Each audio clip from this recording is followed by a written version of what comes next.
Sorry. Hindi matutuwid ng sorry mo yung pagkakamaling ginawa mo. Ma, wala pong nabago sa pangarap ko. Yung pangarap po natin, ma, hindi po yung nabago. Paano mo gagawin yun, ha?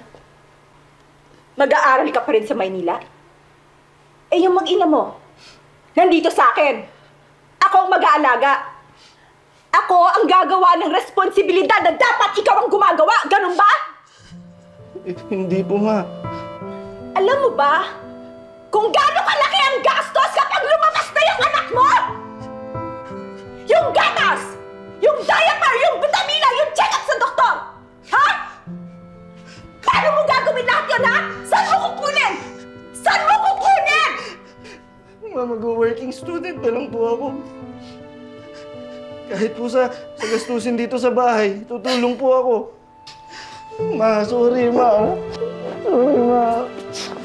Ma. Tigil mo ka sa sukli mo! Hindi ka na sorry mo yan!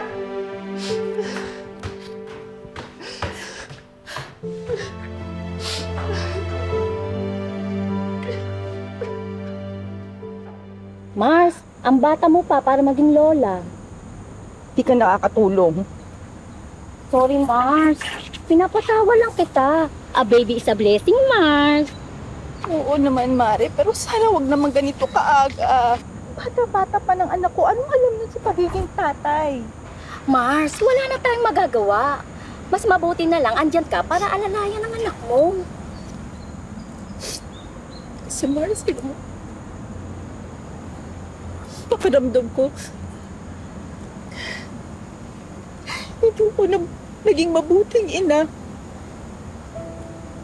Para kasing napariwara yung anak ko. Hindi ko siya nagabayan ng tama. Kaya siya nagkakaroon. Mars.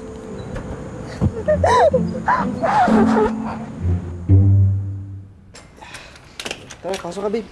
Sige na. Taas na tayo. Oh, ma, dito na po kami. Manap. Hello po, tita.